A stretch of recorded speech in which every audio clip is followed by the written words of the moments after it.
Hello बच्चों, taxonomy में 11th class में एक तो चैप्टर हमने कर लिया लिविंग वर्ड, और अब है आपके classification of living word. Classification की बात करी थी कि वर्गीकरण क्या होता है। सजीवों को उनके लक्षणों के आधार पर छोटे बड़े समूहों में विभाजित करना वर्गीकरण कहलाता है।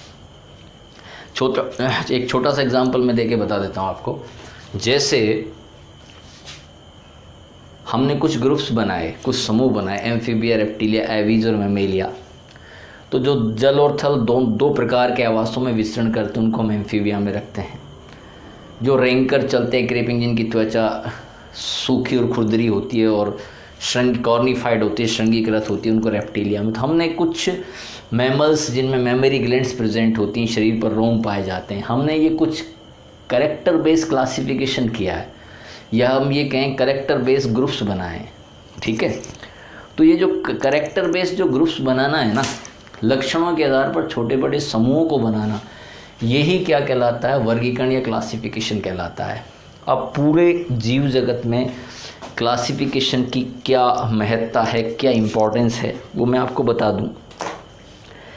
आपने पहले भी पढ़ा था, क्लासिफिकेशन का उद्देश्य या उसका लाभ ये है कि एक तो अध्ययन में सुविधा हो जाती है, जीवों का जो प्राकृतिक विकास है ना, हमको उसके बारे में इंफॉर्मेशन मिलती है, जानकारी मिलती है ना।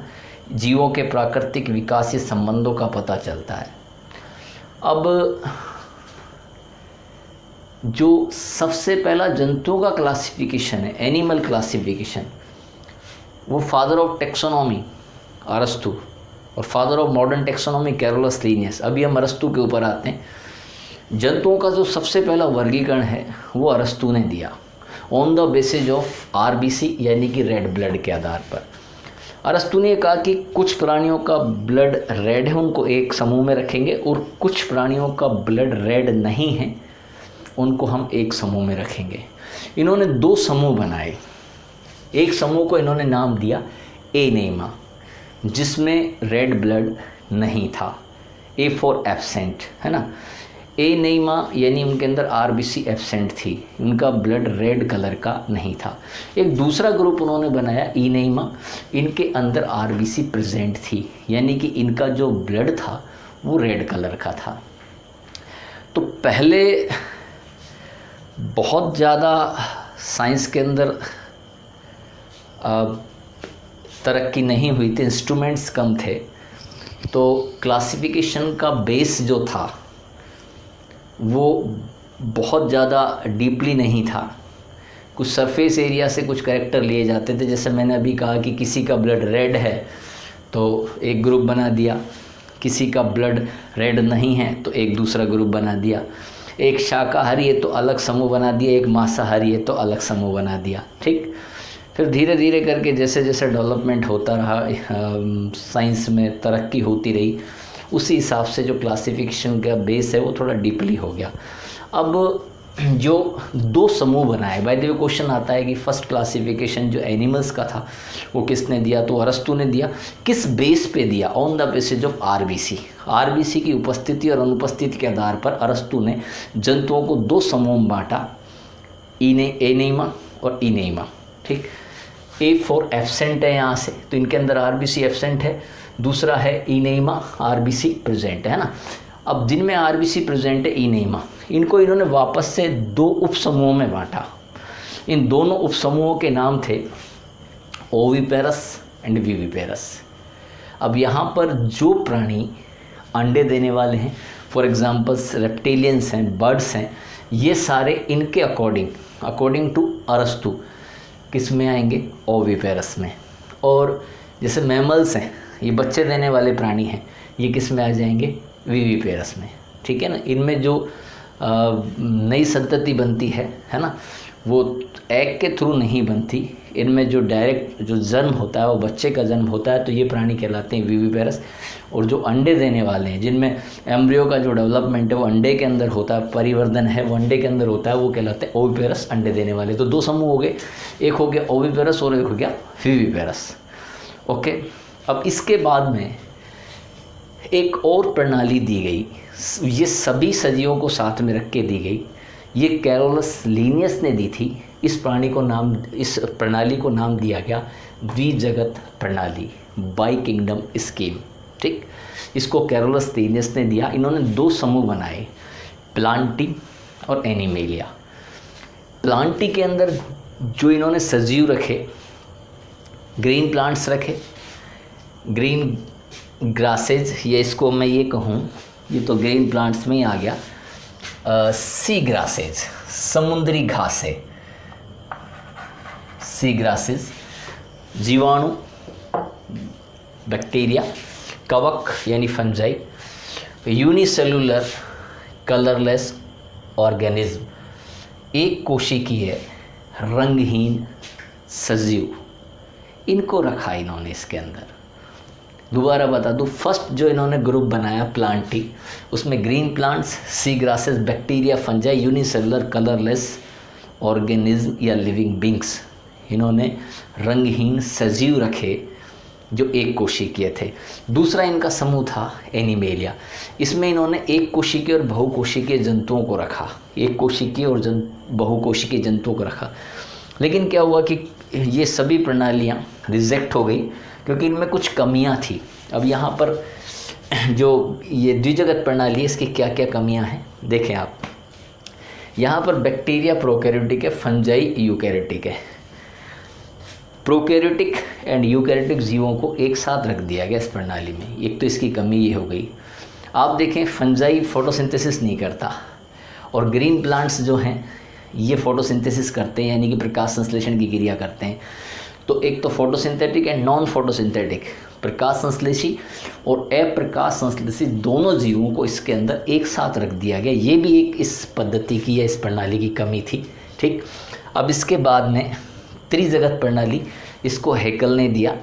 ठीक, इन्होंने 3 ग्रुप बनाए, प्लांटी, एनिमेलिया और मोनेरा। यहाँ पर हैकल ने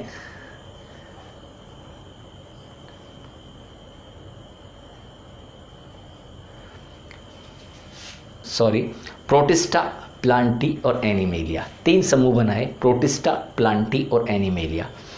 इसके बाद में एक 4 किंगडम स्कीम आई जिसको कॉपलैंड ने दिया था, एचएफ कॉपलैंड ने। इन्होंने 4 ग्रुप बनाए, मोनेरा, प्रोटिस्टा, प्लांटी और एनिमेलिया। लेकिन ये सभी पद्धतियाँ ज़्यादा प्रचलित और प्रसारित नहीं हो पाई। इसके बाद में एक एडवांस पद्धति आई जिसको RH व्हीटेकर ने दिया, पंचजगत प्रणाली, 5 किंगडम स्कीम, 5 किंगडम स्कीम। व्हीटेकर ने जीव जगत के सभी सजीवों को 5 जगतों में बांटा, मोनेरा, प्रोटिस्टा, फंजाई, प्लांटी और animalia. Monera, protista, fungi, Plantae और एनिमेलिया। हम एक एक समूह की बात कर लेते हैं। फर्स्ट ग्रुप था मोनेरा। मोनेरा में जो सजीव रखे गए थे वो एक कोशिकीय थे।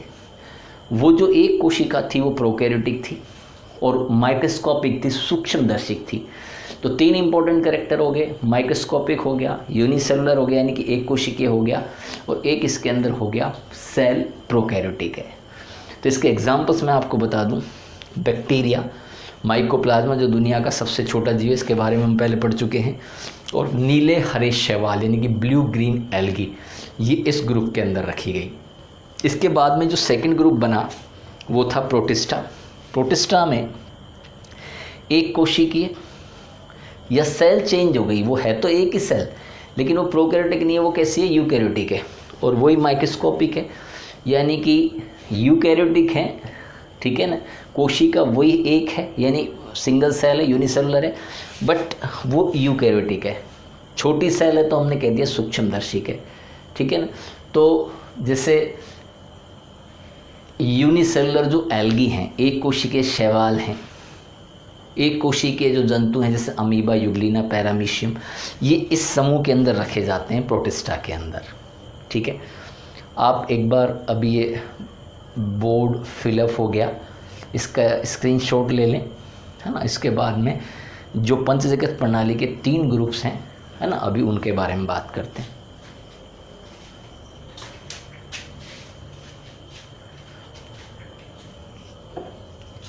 अभी प्रोटिस्टा तक हुआ है, ठीक। प्रोटिस्टा के बाद में नेक्स्ट जो नंबर 3 है, प्रोटिस्टा के बाद ये 2 हो गए प्रोटिस्टा। नंबर 3 फंजाई,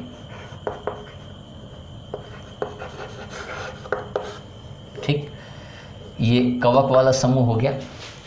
यहाँ पर ये सिंगल सेल नहीं है, यूनिसेलुलर नहीं है, तो ये आ जाएगा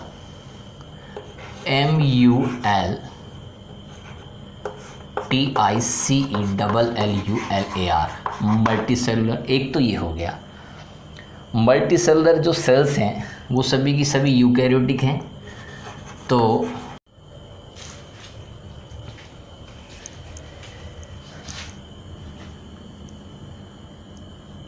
इनमें क्लोरोप्लास्ट नहीं होगा इन यूकैरियोटिक सेल्स के अंदर।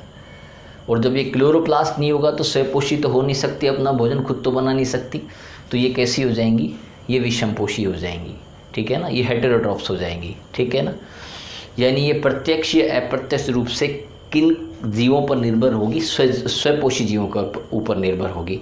इसका एग्जाम्पल है फंजाई का सभी कवक, ठीक। मैंने इनको बहुकोशी के कहा है। एक इसका अपवाद है यीस्ट, यीस्ट एक कोशी के कवक का एग्जाम्पल है, ठीक।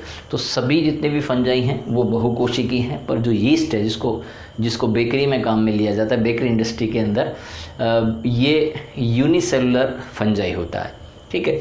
नेक्स्ट इसके बाद में आता है आपके प्लांटी। प्लांटी में वही मल्टी सेलुलर यानी कि बहुकोशी के जीव हैं। यूकैरियोटिक सेल होगी यानी उनका न्यूक्लियस वेल ऑर्गेनाइज होगा विद क्लोरोप्लास्ट। देखें अपोजिट आ गया, विदाउट क्लोरोप्लास्ट या विद क्लोरोप्लास्ट। जब इनके अंदर क्लोरोप्लास्ट प्रेजेंट है तो ऑब्वियसली अपना फूड्स खुद बनाएंगी, तो ये कैसी हो गई, स्वयंपोषी हो गई। इसका एग्जाम्पल है all multi cellular green plant, सभी जो ग्रीन प्लांट्स हैं, है ना, बहुकोशिकीय हरे पौधे, वो इसके अंदर आ जाएंगे। बाय द वे किसी एक कोशिकीय ग्रीन प्लांट के बारे में बात होती है, फॉर एग्जांपल एक ग्रीन एल्गी है, क्लोरेला है, इस प्रकार की जो एल्गी है ना, उनको किस ग्रुप में रखा जाएगा, उनको प्रोटिस्टा में रखा जाएगा, ठीक है। तो इस पद्धति के अनुसार जो एल्गीज है ना, उनको भी 3 ग्रुप्स के अंदर रखा जाता है। बहुकोशिकीय एल्गी तो रखी जाएंगी प्लांटे के अंदर, यूनिसेलुलर एल्गी रखी जाएंगी प्रोटिस्टा के अंदर, यूकैरियोटिक है, और जो ब्लू ग्रीन एल्गी है ना, वो रखी जाएंगी आपके मोनेरा के अंदर। 3 ग्रुप्स के अंदर एल्गी आ रही है यहाँ पर, ठीक है। इसके बाद में आ जाता है आपके animalia, multi cellular, eukaryotic, without chloroplast. जब विदाउट क्लोरोप्लास्ट है तो कैसे हो जाएंगे, हेटेरोट्रॉप्स। तो एक कोशिकीय यूकैरियोटिक जो जंतु हैं वो तो आएंगे प्रोटिस्टा में, और बहुकोशिकीय यूकैरियोटिक जो एनिमल्स हैं उसको किस ग्रुप में रखा जाएगा, एनिमेलिया में। तो एनिमेलिया में बहुकोशिकीय जंतुओं को रखा जाता है, ठीक है। स्क्रीनशॉट ले लें। ये आपके 5 किंगडम स्कीम, इसकी जो एक डिस्क्रिप्शन है एक टेबल के अकॉर्डिंग, वो नेक्स्ट वीडियो में आपसे बात करेंगे।